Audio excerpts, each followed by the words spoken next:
भक्तजनों, आज वट सावित्री का महापर्व है। आज के दिन माताएं बहनें उपवास रखती हैं अपनी पति के लंबी उम्र के लिए। वट सावित्री व्रत त्यौहार आज पूरे देश में मनाया जा रहा है। वट सावित्री व्रत की आप सब लोगों को हार्दिक बधाई है। अमावस्या तिथि का प्रारंभ आप सब जानते होंगे कि कल 5 जून रात में 7:56 पर चालू हो चुका था और आज का तिथि समापन 6 जून 6:07 शाम को हो जाएगा। स्नान दान का मुहूर्त तो आप जानते ही हैं कि 5:10 से 7:30 तक है, वो मैंने पोस्ट में डाल दिया था। व्रत पूजा विधि कुछ इस प्रकार है। 6 जून को व्रती महिलाओं को वट सावित्री व्रत और पूजा का संकल्प लेना चाहिए। फिर शुभ मुहूर्त में आपको वट सावित्री व्रत की पूजा के लिए सामग्री एकत्र करके किसी बरगद के पेड़ के पास जाना चाहिए।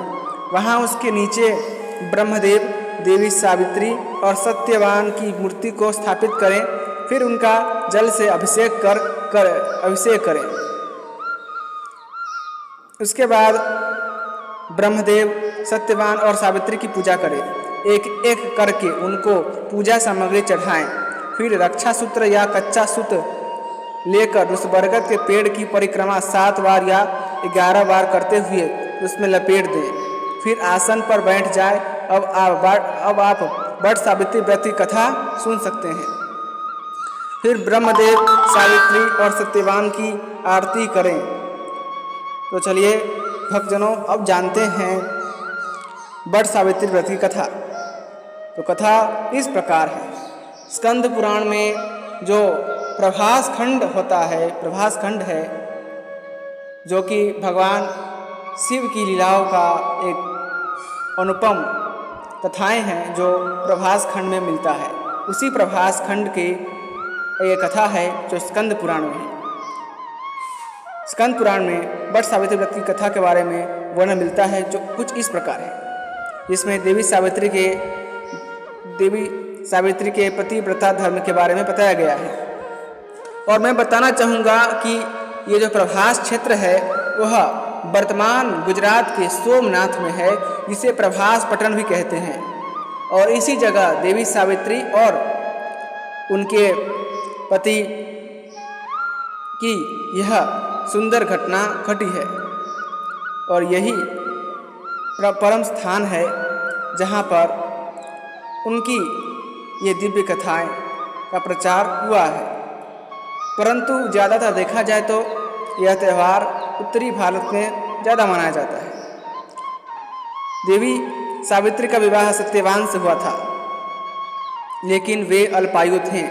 एक बार नारद जी ने इसके बारे में देवी सावित्री को बता दिया और उनकी मृत्यु का दिन भी बता दिया। सावित्री अपने पति के जीवन की रक्षा के लिए व्रत करने लगती है। वे अपनी पति, सास और ससुर के साथ जंगल में रहती थी। जिस दिन सत्यवान के प्राण निकलने वाले थे उस दिन वे जंगल में लकड़ी काटने गए थे, तो उनके साथ सावित्री भी गई। उस दिन सत्यवान के सिर में तेज दर्द होने लगा और वे वहीं पर बरगद के पेड़ के नीचे लेट गए। देवी सावित्री ने पति के सिर को गोद में रख लिया। कुछ समय में यमराज वहां आए और सत्यवान के प्राण हरकर ले जाने लगे। उनके पीछे पीछे सावित्री भी चल दी। यमराज ने उनको समझाया कि सत्यवान अल्पायु थे, इस वजह से उनका समय आ गया था। तुम वापस घर चली जाओ, पृथ्वी पर लौट जाओ। लेकिन सावित्री नहीं मानी।